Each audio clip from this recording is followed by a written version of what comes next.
You know that moment when your entire world shatters in front of hundreds of people and you have two choices, crumble or rise?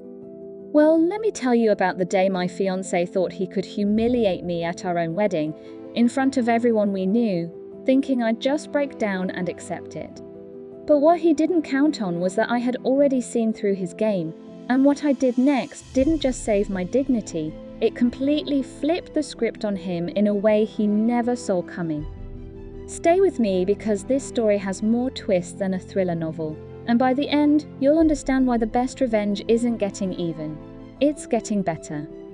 Hey everyone, welcome back to the channel. If you're new here, I share real-life stories about relationships, betrayal, resilience, and the incredible strength people find when they're pushed to their limits. These stories remind us that we're stronger than we think, and that sometimes the worst moments in our lives become the catalyst for our greatest transformations. If you enjoy content like this, please hit that subscribe button and turn on notifications so you never miss a story. And if this resonates with you, drop a comment below sharing your thoughts or your own experiences. Now, let's dive into today's story. So let me take you back to where this all began, about 3 years before the wedding day. I met Marcus at a friend's dinner party. He was charming, successful, attentive, everything you'd want in a partner, or so I thought. He worked in finance, always dressed impeccably, knew all the right things to say, and had this way of making you feel like you were the only person in the room. We started dating, and for the first year, everything seemed perfect. He'd surprise me with flowers, plan romantic getaways, and talk about our future together like it was this beautiful painting he was creating just for us. About 18 months into our relationship, he proposed. It was at this gorgeous restaurant overlooking the city, down on one knee, the whole thing. I said yes, because I genuinely believed we were building something real. My family loved him, my friends thought he was great, and I was convinced I'd found my person. We started planning the wedding immediately. I wanted something intimate and meaningful, but Marcus insisted on something bigger, more impressive. He said we needed to show people how successful we were, how perfect our life together would be. Looking back, that should have been my first real red flag, but I was too caught up in the excitement to see it. The wedding planning process started to reveal cracks I'd been too blind to notice before. Marcus became increasingly controlling about every detail. It wasn't about what would make us happy, it was about what would impress other people. He wanted the most expensive venue, the most prestigious vendors. The guest list kept growing to include his business associates and people I'd never even met. When I questioned things, he'd either charm me into agreeing or make me feel like I was being difficult or unsupportive of his career. About 6 months before the wedding, I started noticing other changes. He was on his phone constantly, being secretive about it. He'd go into another room to take calls. He started working late more often, and when I'd suggest we spend time together, he'd act like I was being needy. My gut was screaming that something was off, but I kept pushing those feelings down because we were about to get married. Surely he wouldn't be planning a wedding with me if something was seriously wrong, right? Then, about 3 months before the wedding, I discovered something that changed everything. I wasn't snooping, I genuinely wasn't, but his laptop was open on the dining table and a message notification popped up. It was from a woman named Sienna, and the preview of the message was enough to make my blood run cold. It said something about missing him and counting down the days until he was free. My hands were shaking as I opened his messages, and what I found was devastating. Months of conversations with this woman, intimate messages, plans to be together after the wedding, discussions about how he was just going through with the marriage for appearances and because of some business connections my family had. I sat there in complete shock, reading message after message. He talked about me like I was just some checkbox on his life plan, a means to an end. He told Sienna that I was convenient, that my family's connections would help his career, and that he'd figure out how to transition out of the marriage eventually. The worst part was reading him laugh about how naive I was, how easy I was to manipulate. In that moment, something inside me shifted. The heartbreak was there, absolutely, but beneath it was this cold, clear anger and determination. He thought I was weak. He thought I was naive. He had no idea what was about to hit him. Here's the thing though, I didn't confront him immediately. I know that might seem strange, but I needed time to think strategically. If I confronted him right then, he'd probably call off the wedding, spin some story to make himself look good, and I'd be left looking like the jilted bride while he moved on to Sienna without consequence. No, I needed to be smart about this. So I started gathering evidence. I took screenshots of everything, backed them up in multiple places. I started paying closer attention to his behavior, documenting things. I also started quietly talking to a lawyer, just to understand my options and protect myself financially, since we'd already combined some assets. But I also started preparing myself emotionally and practically for what was coming. I'd been so wrapped up in this relationship that I'd neglected some of my own friendships and interests. I started reconnecting with people, strengthening my support system without making it obvious what was happening. I also started working on myself, going to therapy to process what I was dealing with and to make sure I was making decisions from a place of strength rather than just hurt and anger. The weeks leading up to the wedding were surreal. I was playing this role, being the happy bride-to-be, while knowing the whole thing was built on lies. Marcus had no idea I knew anything. He kept up his performance, probably feeling so clever about how he was playing everyone. Meanwhile, Sienna kept messaging him, and I kept taking screenshots. She even sent messages about how she'd be watching the wedding from afar, knowing he'd soon be hers.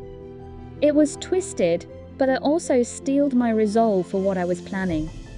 Now here's where my plan started taking shape.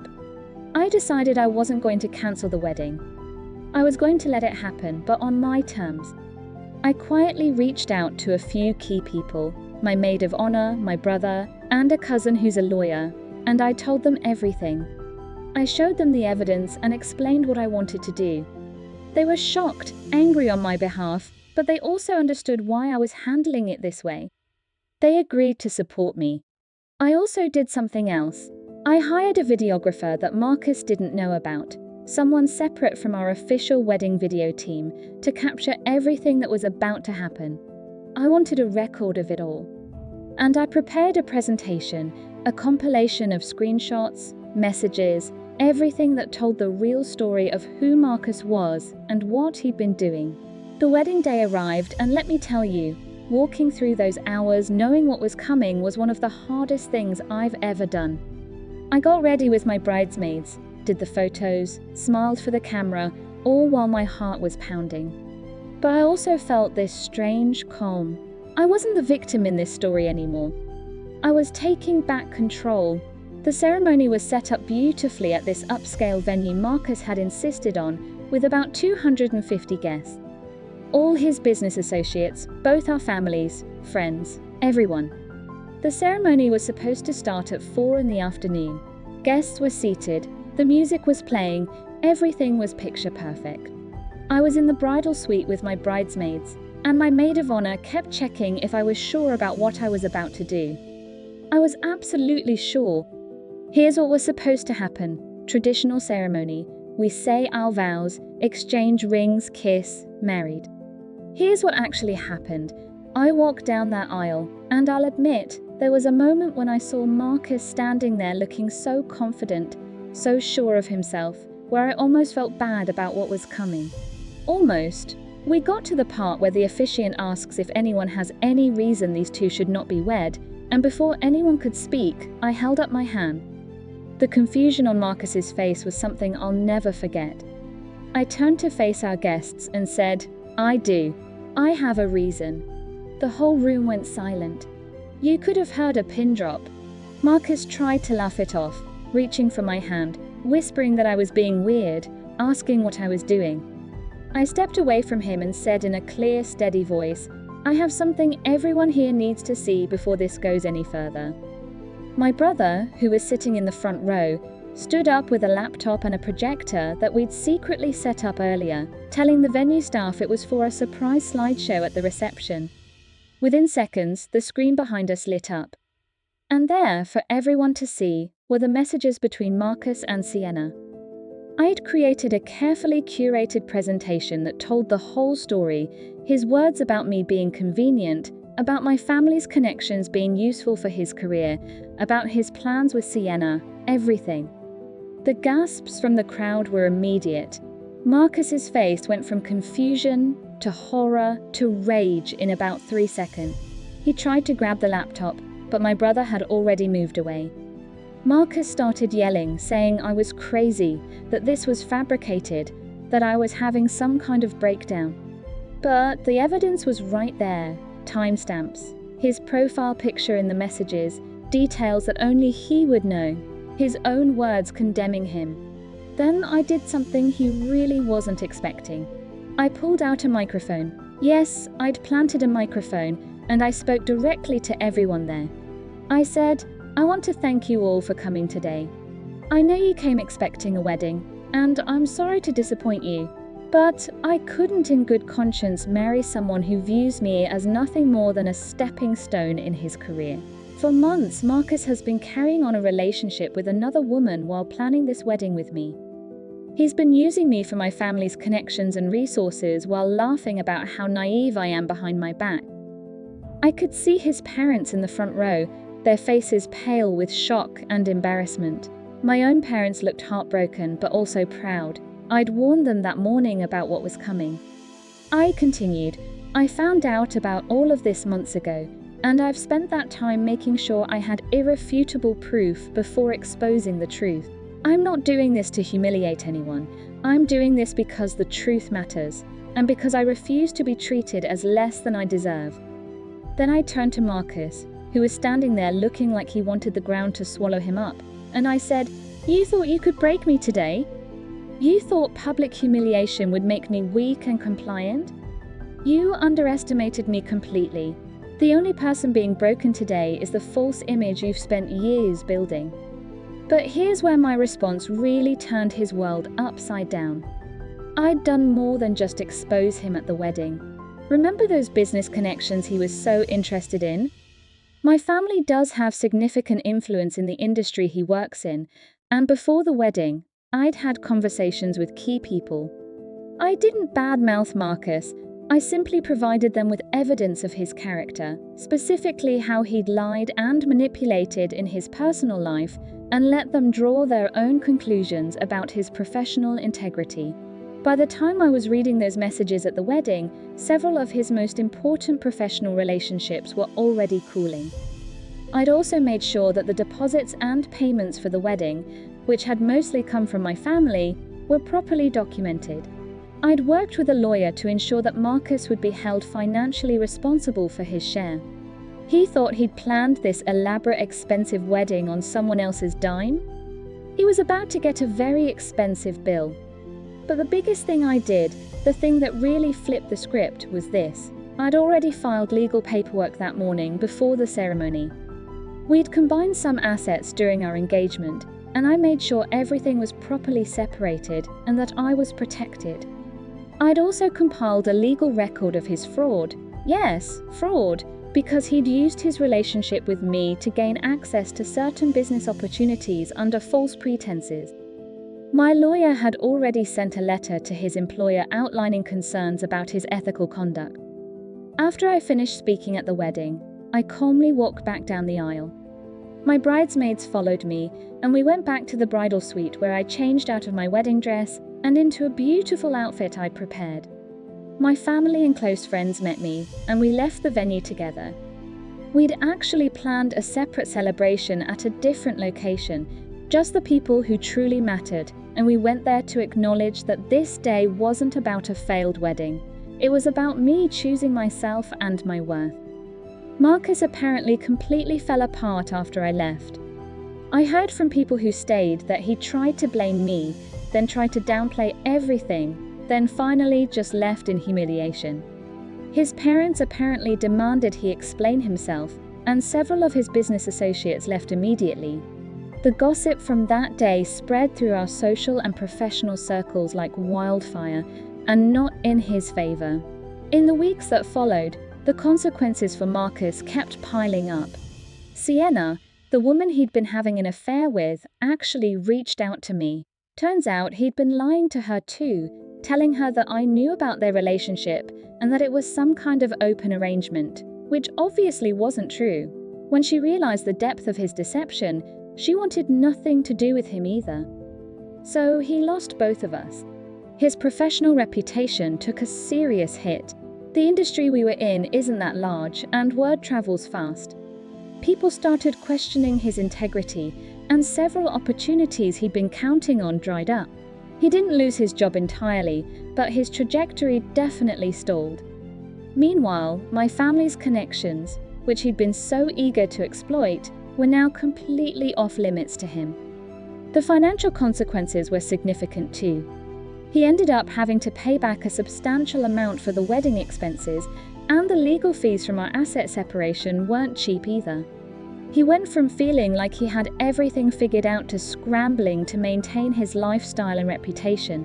But here's what I want you to understand about why I chose to handle things this way instead of just quietly calling off the wedding. It wasn't just about revenge, although I won't lie and say that wasn't part of it. It was about refusing to let someone else write my story. Marcus's plan was to use me, discard me eventually, and move on with his life while I was left dealing with the aftermath of a failed marriage, probably with people wondering what I did wrong.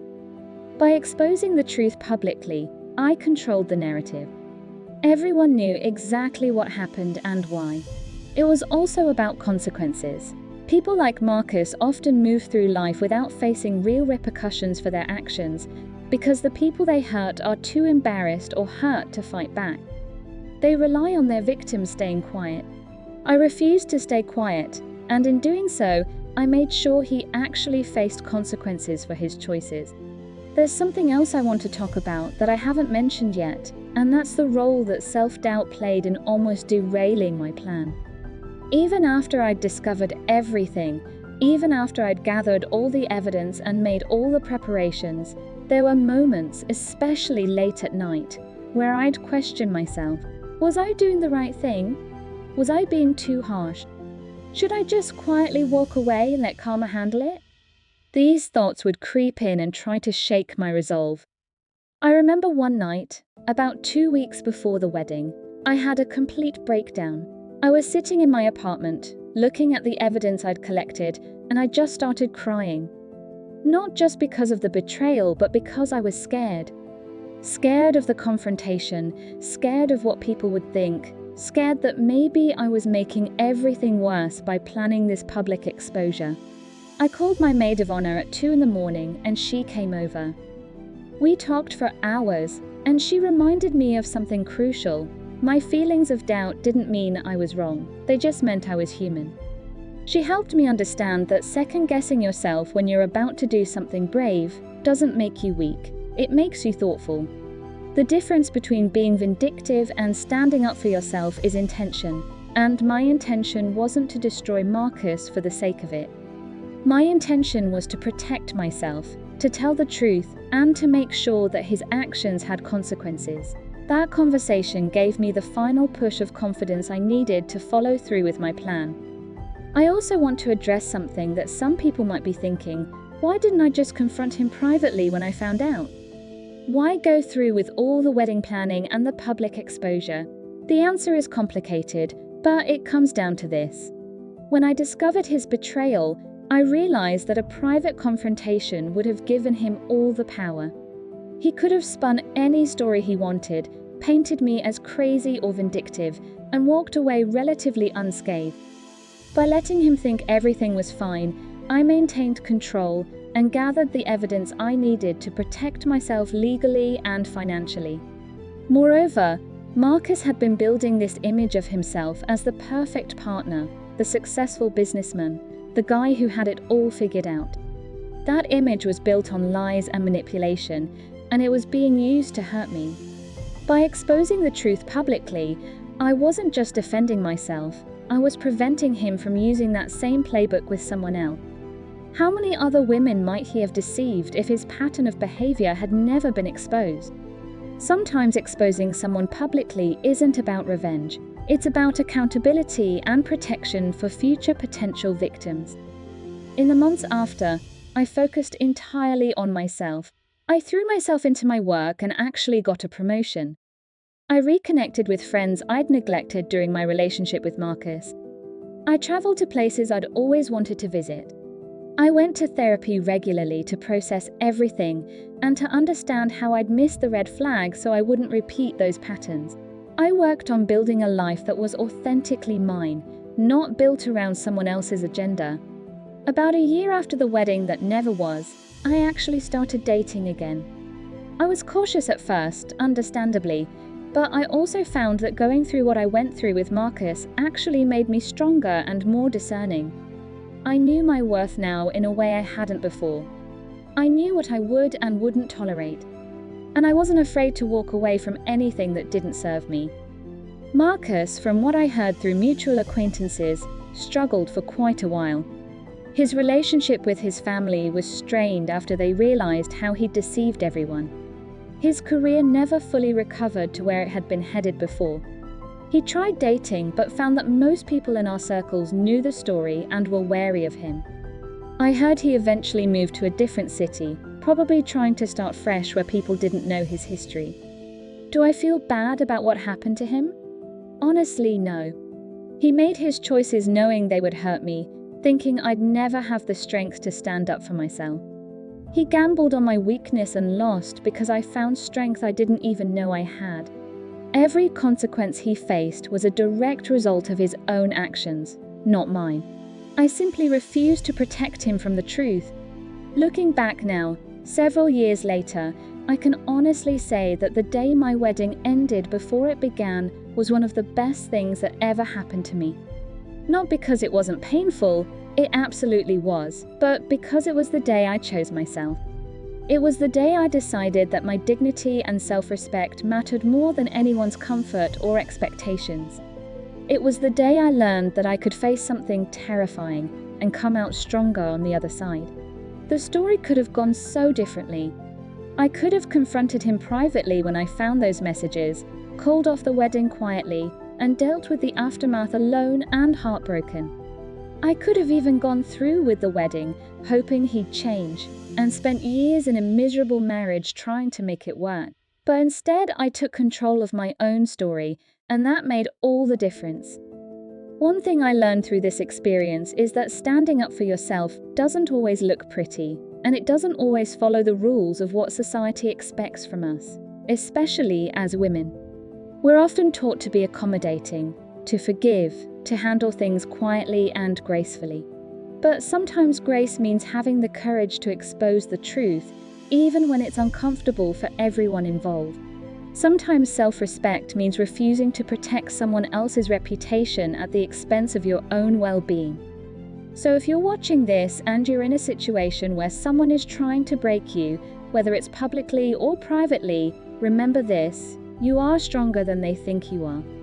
You have more power than you realize. The best response to someone trying to destroy you isn't to quietly crumble, it's to rise up and show them exactly who they're dealing with. Stand in your truth, protect yourself, and don't be afraid to let the world see what's really happening. The people who truly care about you will support you, and the ones who don't, well, you don't need them anyway. Thank you so much for watching this story. If it resonated with you, please hit that like button and let me know in the comments what you would have done in this situation. Have you ever had to make a difficult choice to stand up for yourself? How did it turn out? I love reading your comments and learning from your experiences too. And if you haven't already, please subscribe to the channel and turn on notifications so you never miss a story. Share this video with anyone who might need the reminder that they're stronger than they think they are. Remember, your worth is not determined by how others treat you. It's determined by how you treat yourself. Until next time, stay strong, stay true to yourself, and never let anyone convince you that you deserve less than respect and honesty. I'll see you in the next video.